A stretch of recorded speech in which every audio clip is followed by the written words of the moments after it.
अब आते हैं ट्रांसलेशन की तरफ। जब ट्रांसलेशन की बात करते हैं तो इंग्लिश प्रेस और कंपोजिशन के अंदर ट्रांसलेशन का पैसेज इस तरह से आता है, translate the following into English by keeping in view figurative idiomatic expression, कि इस तरह से ट्रांसलेट करें कि आपकी जो ट्रांसलेशन है उसके अंदर फिगरेटिक आइडियोमेटिक एक्सप्रेशन होने चाहिए, यानी आप इसके अंदर इडियम्स को कर सकते हैं और फिगरेटिव एक्सप्रेशन भी यूज़ करने हैं आपने इसके अंदर। ठीक है, अब जब भी आप उर्दू से इंग्लिश में ट्रांसलेशन करेंगे तो उसके लिए सबसे बेसिक चीज़ है टेंसेस। अगर आपको टेंसेस नहीं आते तो हमारे पिछले लेक्चर जिसमें हमने 12 टेंसेस को कंप्लीट पढ़ाया है, वहाँ पे आप जाके उस लेक्चर को अच्छे तरीके से सुनकर समझ सकते हैं। उसके बाद आ जाते हैं कि जब भी आपने ट्रांसलेट करना है तो एक सेंटेंस को समझना है, उसको टू द पॉइंट आपने इंग्लिश में ट्रांसलेट करना है, उसके अंदर ज़्यादा आपने फिल्टर वर्ड्स यूज़ नहीं करने, इररिलेवेंट इन्फॉर्मेशन उसमें नहीं ऐड करनी है आपने।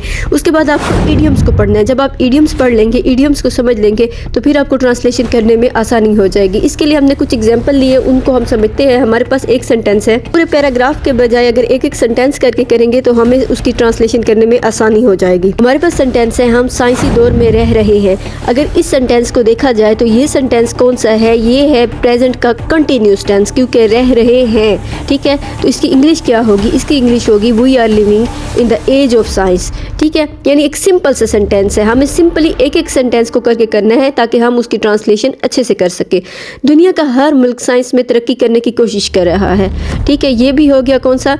प्रेजेंट का कंटिन्यूस टेंस हो गया। Every country of the world is trying to make progress in science.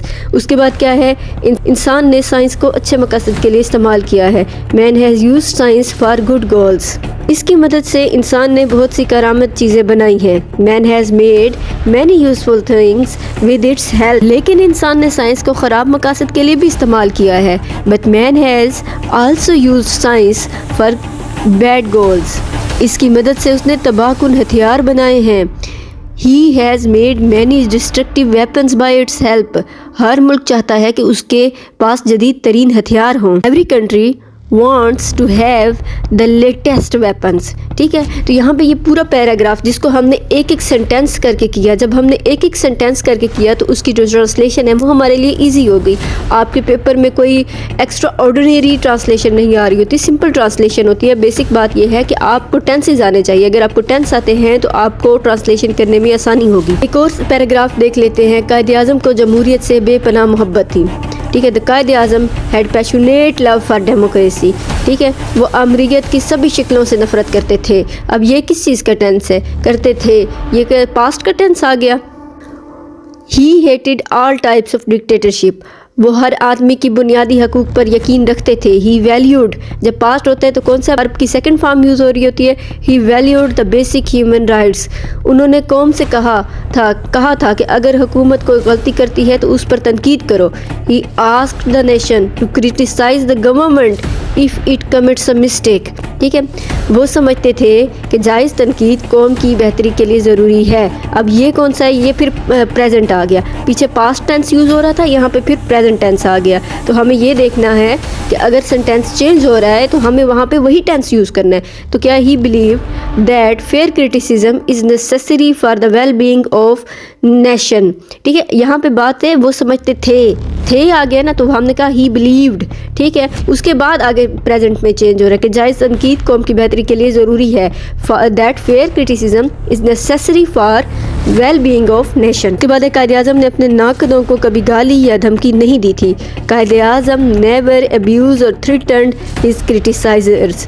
यहाँ पे फिर पास्ट की बात हो गई। ठीक है, यहाँ पे ये वाला पैराग्राफ भी हमारा ख़त्म हो गया। अगरचे अलवी फ़िरके से तअल्लुक़ रखने वाले अफराद को अमूमन हमलों में निशाना बनाया जाता है। ये BBC का उर्दू का न्यूज़ में से हमने लिया पैराग्राफ। अगरचे अलवी फ़िरके से तअल्लुक़ रखने वाले अफराद को अमूमन हमलों में निशाना बनाया जाता है। ठीक है, although people belonging to Alawite sect are usually targeted in attacks। मगर एक हालिया वाक़या में मसीही अफराद को निशाना बनाया गया है। ठीक है, but in a recent incident Christians were targeted। ठीक है, उसके बाद है वसियान और शफीक मंसूर आपस में कज़न थे और उनकी उम्र 39 बरस के लगभग थी। Wasiyan and Shafiq Mansoor were cousins and both were around 39 years old। वो दोनों कॉफ़ी और सिगरेट पीते हुए गप्पे लगा रहे थे जब अचानक उन्हें गोलियां मार दी गई। The two were chatting over coffee and cigarettes when they were suddenly shoot. यहाँ पे हमारा ये पैराग्राफ जो हमने बीबीसी से लिया था वो भी ख़त्म हो गया। उसके बाद हमने बीबीसी का एक और पैराग्राफ लिया है। वो क्या कहता है? वो जो कहता है, जब मुझे एहसास हुआ कि जंगें जीतने से लेकर इम्तहानात पास करने तक कई बड़े कम नींद के बावजूद अंजाम पाते रहे।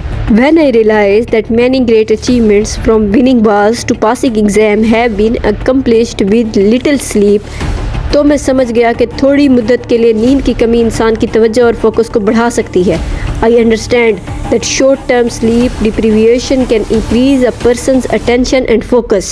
परेशान मत हो, बेशक हर मुश्किल के साथ आसानी है। Don't worry. Indeed, every cloud has a silver lining. यहाँ पे ये हमने यूज़ किया ना, every cloud has a silver lining. ये क्या था? मुश्किल के साथ आसानी है। इसके लिए इडियम है ये, every cloud has a silver lining। ये इडियम आ गया। वहाँ उन्होंने क्या कहा था हमें कि आपने इडियम्स भी यूज़ करने हैं। इडियोमेटिक एक्सप्रेशन क्या होता है? इससे हमारी इंग्लिश जो होती है वो बहुत ज़्यादा स्टैंडर्ड लगने लग जाती है। उसके बाद क्या है? वो इसलिए नहीं आया क्योंकि वो बीमार था। He didn't come because he was under the weather. यहाँ पे हमने जो ये वर्ड यूज़ किया under the weather, इसका क्या मतलब है? बीमार हो जाना। ठीक है, तो ये भी एक इडियम है। वो और वक्त पर पढ़ेगा, ये कभी नहीं होने वाला। He will study on time when pigs fly। ठीक है, कि जब यहाँ पे ये when pigs fly का क्या मतलब होता है कि ये कभी नहीं होने वाला, यानी पिग्स जिस तरह से फ्लाई नहीं कर सकते तो ये काम भी कभी नहीं हो सकता। तो ये भी एक इडियम आ गया। नया लड़का बहुत हाजिर जवाब है। The new boy is knee jerk reaction. Knee jerk reaction का क्या मतलब हुआ? हाजिर जवाब होना। ठीक है, इंटरव्यू उसके आखिरी मुश्किल थी। ठीक है, अब आखिरी मुश्किल थी। Interview was the last straw for him. Last straw का क्या मतलब होता है? आखिरी मुश्किल। ठीक है, कातिल शक्ल से शरीफ आदमी लगता था। The murder was wolf in sheep cloth.